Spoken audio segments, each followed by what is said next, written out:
সম্মানিত দর্শক মণ্ডলী, আসসালামু আলাইকুম। আশা করি আপনারা ভালো আছেন। তো অনেকদিন পর আপনাদের সামনে চলে আসলাম। আজকে আমরা যে বিষয়টি নিয়ে আলোচনা করব সেটি হলো যে বৃষ্টির দিনে আমরা নিজেদেরকে কীভাবে সুস্থ রাখতে পারি। তো বাংলাদেশ আসলে ৬ ঋতুর দেশ। এখন বর্ষাকাল চলতেছে। মৌসুমি বায়ুর প্রভাবে সারা বাংলাদেশে এখন প্রচুর পরিমাণে বৃষ্টিপাত হচ্ছে। তো এই বৃষ্টিপাতের সময় কিন্তু আমাদের হাঁচি, কাশি, সর্দি, জ্বরসহ বিভিন্ন রকমের রোগ বিস্তার লাভ করতে পারে। তো চলেন আমরা জেনে নিই এইসব রোগ থেকে আমরা নিজেদেরকে কীভাবে রক্ষা করব।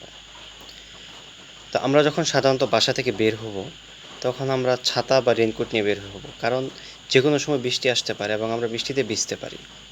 আর আমাদের শরীরে যদি বৃষ্টির পানি পড়েই যায়, তাহলে আমরা খুব দ্রুত কী করব, সেই পানিটা মুছে ফেলব, কারণ সেই পানি থেকে খুব দ্রুত আমাদের সর্দি, কাশি বা জ্বর হতে পারে।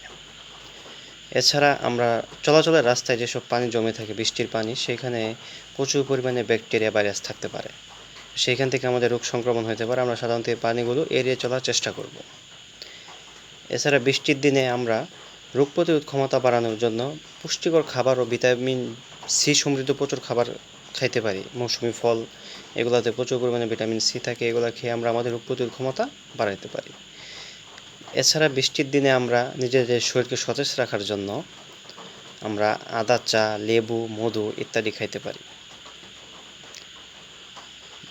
বৃষ্টির দিনে প্রচুর মশা মাছির প্রকোপ হয়, সাধারণত এডিস মশা, এনোফিলিস মশা ইত্যাদি।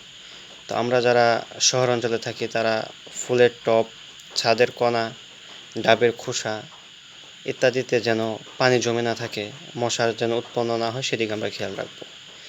এছাড়া আমরা যারা গ্রাম অঞ্চলে থাকি, তারা মশা এবং সাপের উপদ্রব থেকে বাঁচার জন্য আমাদের বাড়ির আশেপাশে ছোটো ছোটো জলাবদ্ধতাগুলো আমরা সবসময় ক্লিয়ার করে রাখবো, যেন ওইখানে পানি জমে মশা উৎপন্ন না হয়। এছাড়া আমরা ঝোপঝাড় জঙ্গলগুলো পরিষ্কার করে রাখবো, যাতে এখানে মশা এবং সাপের উপদ্রব না হয়।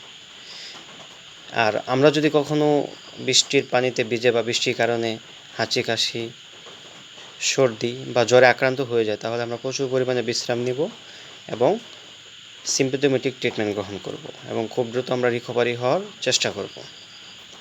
তো চলুন দর্শক, আমরা সবাই বৃষ্টির দিনে এইসব নিয়মকানুন মেনে আমরা সবাই নিজেদেরকে সুস্থ রাখার চেষ্টা করি। ধন্যবাদ সবাইকে। আসসালামু আলাইকুম।